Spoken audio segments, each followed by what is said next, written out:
ভালোবাসা মানে কাছে থাকা নয়। ভালোবাসা মানে অনুভবে বেঁচে থাকা। শুধু দেখা করা বা কথা বলা নয়।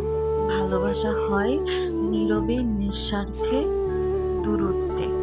যে ভালোবাসায় প্রত্যাশা কম থাকে, সে ভালোবাসায় আঘাতও কম হয়। খোঁজ না নিলেও মন জানে কে আজও নিজের একমাত্র ঠিকানা। ভালোবাসলেই যদি সবকিছু চাইতে হয়, তবে সেখানে ভালোবাসা কম, চাওয়া বেশি।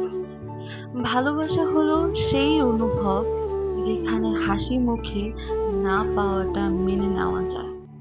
যদি ভালোবাসা শুধু সুখের মুহূর্তই হয়, তবে কঠিন সময়ে কি ভালোবাসা থাকবে? যে মন্দকে ভালোবাসতে পারে, ভালোবাসা শুধু তার জন্যই।